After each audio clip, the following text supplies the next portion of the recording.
تو اس کے لیے یہ مذاکرات ہو رہے ہیں، یہ بات چیت چل رہی ہے اور ان اناؤنس دورے ہو رہے ہیں، جس کو میں معافی کے ساتھ عرض کر رہا ہوں کہ یہ خفیہ گیمیں چل رہی ہیں پاکستان کے اندر. اس کی جس کو کہتے ہیں کانو کان خبر نہیں ہو رہی کسی کو کہ کیا چل رہا ہے، کیا ہو رہا ہے، کیونکہ وزیر اعظم پاکستان جناب عمران خان صاحب بالکل جس کو کہتے ہیں نا کہ ٹن ہوئے پڑے ہوتے ہیں ستو پی کا.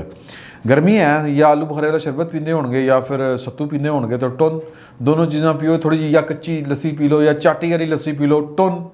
تو ٹن ماحول میں وزیر اعظم صاحب جو ہیں ان کو پتہ ہی نہیں ہے کہ پاکستان جو ہے اس کے مسائل کیا ہیں، پاکستان کو انٹرنیشنل چیلنجز کیا ہیں. یہ کام پاکستان کی سول گورنمنٹ کے ہوتے ہیں، یہ ان کو کرنے ہوتے ہیں کیونکہ لائبلٹی انہی کی ہوتی ہے. بینظیر بھٹو کے دور میں طالبان کو تسلیم کیا گیا تھا، اچھا کیا گیا تھا یا برا کیا گیا تھا، طالبان کو تسلیم بینظیر بھٹو کی حکومت نے کیا تھا. اسامہ بن لادن جو ہے وہ پاکستان میں موجود تھا اور پاکستان میں آپریشن ہوا، پاکستان پہ فائر ہوا، پاکستان میں امریکی بوٹس آئے، پاکستان میں امریکی فوج آئی، ہیلی کاپٹر آئے، آپریشن ہوا. یہ کلنک کا داغ پیپلز پارٹی کی حکومت کے اوپر ہے کہ اول پہلے ان کو پتہ نہیں چلا، دوسرا یہ کہ آپریشن ہو گئے تو ہمیں پتہ ہی نہیں تھا، بلکہ ہم خوش ہو رہے تھے کہ ویری گڈ، بہت اچھا ہو گیا. پھر یہ سارے دور کے اندر پاکستان کے اندر سے ڈرونز اڑتے تھے اور حملے کرتے تھے، اور شمسی ایئر بیس جو تھی وہ، اور ایک اور ایئر بیس ہے وہ بھی انہی کے پاس تھی. 2 ایئر بیسز تھیں، میں نام ایک کا بھول گیا ہوں، بہرحال چلیں. تو بلکہ وہ میرا خیال یاد آ ہی جائے گا، میں آپ کو بتا دوں گا آگے چل کے.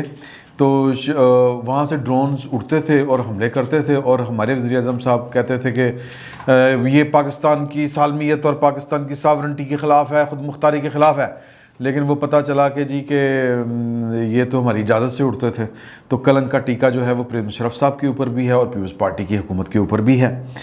میں اس کے فائدے یا نقصان میں نہیں جانا چاہ رہا، میں صرف آپ کو یہ بتا رہا ہوں کہ اس حکومت کے اندر اگر یہ امریکہ کے ساتھ مذاکرات جاری ہیں تو ذمہ داری کل کو تاریخ یا مورخ جو ہے وہ عمران خان کے کھاتے میں ڈالے گا. لیکن عمران خان صاحب جو ہیں وہ ٹلی مول میٹھے چول، سکون مول میٹھے چول، ان کو کوئی فرق نہیں پڑتا کہ کیا ہو رہا ہے، کون آ رہا ہے، کون جا رہا ہے.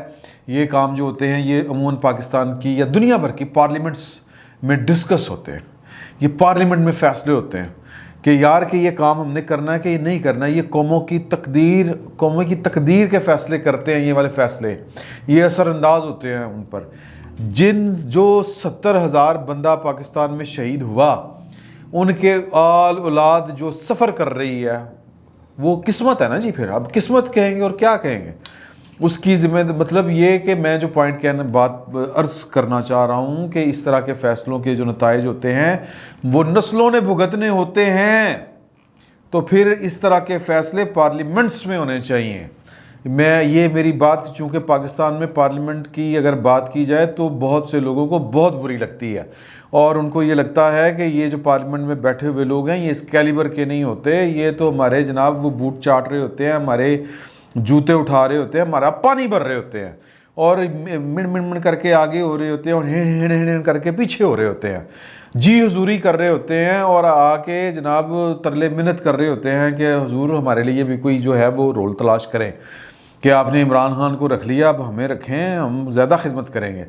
تو اس کے باوجود، ان حقیقتوں کے باوجود، ان حقائق کے باوجود، اگر اس طرح کی کچھ حقیقتیں ہیں یا اس طرح کے حقائق ہیں کہ یہ سارے کے سارے ایک ہی گھر کا پانی بھرتے ہیں، ٹھیک ہے، اپنی جگہ پہ ٹھیک ہے بات، لیکن اس کے باوجود یہ کیا کہتے ہیں، برائے نام ہی صحیح کوئی منتخب حکومتیں تو ہوتی ہیں نا، جواب تو انہوں نے عوام کو نہیں دینا ہوتا اور کسی نے نہیں دینا ہوتا. یہ جیکب آباد اور شمسی ایئر بیس، میرا خیال ہے اس کو شہباز ایئر بیس بھی کہتے ہیں، بہرحال چلیں بہرحال 2 ایئر بیسز تھیں. تو کوئی بھی جا کے پرویز مشرف صاحب سے نہیں پوچھ سکتا کہ آپ نے یہ کن چکروں میں دے دی حضور اعلیٰ. تو لہٰذا عمران خان صاحب کو پوچھا جائے گا، ان سے پوچھا جائے گا. ہماری اتنی اوقات اور اتنی بساط ہوتی ہے کہ اور کچھ نہیں تو جب ہم پرچی پہ ٹھپا لگا رہے ہوتے ہیں تو پھر یہ سارے فیصلے، یہ ساری چیزیں ہمارے ذہن میں ہوتی ہیں، اور ایک سیکنڈ میں جو حکومت کی کارکردگی ہوتی ہے اس کا نامہ اعمال ہمارے سامنے یوں کر کے گزر جاتا ہے. اور ووٹ ڈالتے ہوئے کچھ پرسنٹ لوگ جو ہے نا وہ یہ ان چیزوں کو دیکھ کے ووٹ ڈالتے ہیں، لیکن اگر انہوں نے یہ کام نہیں کیا ہوگا تو ان کے نیگیٹو کریڈٹ میں جائے گا، یعنی نیگیٹیولی جائے گا ان کے کریڈٹ میں. تو بہرحال صورتحال یہ ہے کہ عمران خان صاحب جو ہیں وہ امریکہ کے ساتھ معاملات ہوں بے خبر، ان کو پتہ ہی نہیں ہوتا، ان کو بعد میں پتہ چلتا ہے۔ اگر بھارت کے ساتھ مذاکرات ہو رہے ہیں، خود جنرل جو ہیں قمرجیت باجوہ صاحب، انہوں نے مختلف باہر کی دنیا میں چھپنے والے اخبارات، پاکستان میں تو دیکھیں اس طرح کی خبریں باہر نہیں آتی۔ پاکستان میں پاکستان کا میڈیا اور طرح کا ہے، اس کے اوپر ہم نے پاؤں رکھا ہوا ہے، اس کی سانس ہم نے بند کی ہوئی ہے۔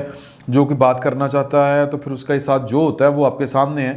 اور اسی طرح کی یہ خبر جو تھی وہ سینسٹیو خبر وہ شہزاد سلیم صاحب نے دی تھی، تو وہ ان کی لاش ملی تھی۔ تو کہنے کا مطلب یہ ہے کہ پاکستان میں تو اس طرح کی صحافت نہیں ہوتی، لیکن دنیا بھر میں ہوتی ہے صحافت۔ یہ جو میں آپ کو خبر بتا رہا ہوں یہ نیو یارک ٹائمز میں چھپی ہوئی ہے۔ اسی طرح جب آپ بھارت کے ساتھ ہمارے جو حساس ادارے ہیں مذاکرات کر رہے تھے، تو اسی طرح انٹرنیشنل میڈیا میں یہ خبریں چھپنا شروع ہو گئی تھیں اور ان کے نشریات میں آنی شروع ہو گئی تھیں۔ بلومبرگ جو تھا اس نے یہ بریک خبر کی تھی کہ جی کہ یو اے ای کا جو شاہی خاندان ہے وہ جو ہے بھارت اور پاکستان کے درمیان میڈیشن کروا رہا ہے۔ پھر جنرل قمرجیت باجوہ صاحب نے ایک پریس بریفنگ میں بتا دیا، یا کہہ لیں کہ وہ کلوز سرکٹ جو بریفنگ تھی یا جو ملاقات تھی صحافیوں کے ساتھ، اینکروں کے ساتھ، اس میں انہوں نے بات تصدیق کر دی کہ جی کہ ہم یہ چاہ رہے ہیں کہ انڈیا کے ساتھ تعلقات جو ہیں وہ آگے بڑھیں اور کشمیر والا مسئلہ بھی حل ہو، اس طرح کی باتیں کی۔ لیکن اس وقت یہ بھی وہ خبر کی تصدیق کر دی کہ یہ پاکستان کی جو سیکورٹی اسٹیبلشمنٹ ہے اور پاکستان کے جو چیف اسپائی ماسٹر ہیں وہ، یا کہہ لیں کہ D G I S I ہیں، وہ اپنے کاؤنٹر پارٹ جو ہیں انڈیا کے والے ان کے ساتھ وہ مذاکرات کر رہے ہیں۔ فرق جو ظاہر ہے کہ وہ یہ ہوگا کہ ادھر عمران خان صاحب کو تو پتہ نہیں ہوگا۔ اب کہنے کو تو ہم کہہ دیں کہ خان صاحب کے بڑے جناب میں وزیر اعظم جناب، حالانکہ وہ کہتے تھے کہ یہ وزیر اعظم کس طرح کا تھا نواز شریف کہ کارگل ہو گیا، میرے ہوتے ہوئے کارگل ہوتا، مجھے کوئی آ کے کہتا کہ آپ استعفیٰ دے دیں تو میں فائر کر دیتا۔ تو اب وہ فائر کرنے کی بجائے وہ کہہ رہے ہیں کہ نہیں، کشمیر کے ہوتے ہوئے، مسئلے کے ہوتے ہوئے ہم تو تجارت نہیں کر سکتے۔ تو مطلب نگیٹ کر رہے ہیں وہ جنرل قمرجیت باجوہ صاحب کے ساتھ، اور پھر نگیٹ کر رہے ہیں کہ جی ہم نے اڈے بھی نہیں دینے ہیں۔ ابھی تک چلے خبر کی طرف آ جاتے ہیں۔ نیو یارک ٹائمز نے جو خبر دی ہے وہ خبر کہتی ہے کہ جی کہ ابھی تک پاکستان نے اڈے نہیں دیے ان کو، جو ایئر بیسز ہیں، اور بات چیت چل رہی ہے، اور پاکستان نے جو شرائط رکھی ان میں سے سب سے اہم شرط یہ ہے کہ جو بھی ایئر بیس ہم آپ کو دیں گے وہاں پہ آپ جو کچھ بھی آپریٹ کر رہیں گے وہ ہمیں آپ اعتماد میں لے کے آپریٹ کریں گے، اور آپ کے آپریشنس ہماری دسترس کے اندر ہوں گے۔ پہلے پرویز مشرف صاحب نے تو پاکستان ان کو ایئر بیس پاکستان کی ان کو لکھ کے دے دی تھی نا کہ ہمارا یہاں پر پاکستان کا قانون، دستور، آئین جو تھا وہ دم توڑ جاتا تھا۔ شمسی ایئر بیس اور جو شہباز ایئر بیس وغیرہ اس طرح کی جو ایئر بیسز تھی وہاں پر پاکستان کے سیکیورٹی کے ادارے اندر داخل نہیں ہو سکتے تھے۔ تو اس دفعہ ماضی کا تجربہ سیکھتے ہوئے وہ کہہ رہے ہیں کہ جی کہ آپ ہمیں ایسیس دیں گے اور ہماری مرضی کے بغیر کوئی آپریشن نہیں کر سکیں گے، آپ کو ہمیں پہلے سے اعتماد میں لینا ہوگا۔ امریکنز کہہ رہے ہیں، یہ نیو یارک ٹائمز کی، یہ ان کے لیے مشکل ہے، یہ ان کی ساورنٹی کے خلاف ہے۔ اچھا، پاکستان کی ساورنٹی جڑی ہے نا وہ وٹ تے پئی ہے، مطلب، لیکن یہ وٹ پہ ہی پڑی ہوتی تھی پاکستان میں۔ اب اگر ہماری جو سیکورٹی اسٹیبلشمنٹ ہے وہ اس پر جو ہے وہ لے دے کر رہی ہے تو اچھی بات ہے، لیکن یہ باتیں جو ہیں یہ پاکستان کی پارلیمنٹ میں فیصلے ہونے چاہیے اس طرح کے۔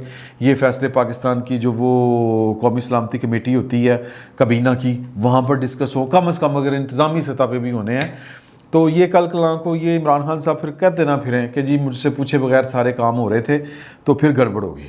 پھر گڑبڑ یہ ہوگی کہ پھر یہ کوئی نہیں سنے گا آپ کی بات، نہ عوام سنیں گے اور نہ پاکستان کی سیکورٹی اسٹیبلشمنٹ سنے گی۔ انڈیا کے ساتھ تعلقات کس طرح کے ہونے ہیں، امریکہ کو اڈے دینے ہیں کہ نہیں دینے، یہ ایک پالیسی سٹیٹمنٹ جو ہے یہ آنی چاہیے، وزیر اعظم صاحب کی طرف سے آنی چاہیے، کیونکہ جو ان کے وزیر خارجہ ہیں وہ تو کچھ بھی نہیں بھیجتے، وہ ماضی ان کا خراب ہے۔ وہ پہلے کہہ چکے ہیں کہ جی ریمنڈ ڈیوس کے اوپر میں نے استعفیٰ دیا تھا، ریمنڈ ڈیوس کو حکومت چھوڑ رہی تھی، ریمنڈ ڈیوس کو کنہوں نے چھوڑا، کنہوں نے پکڑا، سب ڈرامے بازیاں تھیں۔ یہ شاہ محمود قریشی صاحب جو ہیں 2 نمبر قسم کے بیانات دیتے ہیں جن کے اوپر قوم کو تو کم از کم اعتماد نہیں ہے۔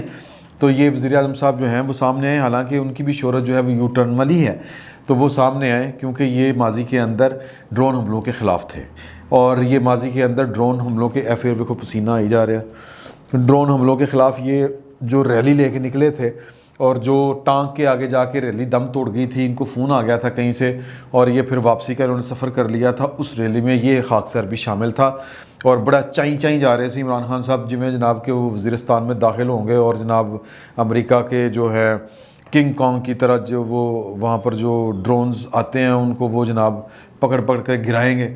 اس طرح کی کوئی کہانی نہیں تھی, کسی کا اشارہ تھا, پتہ نہیں کس کا اشارہ تھا.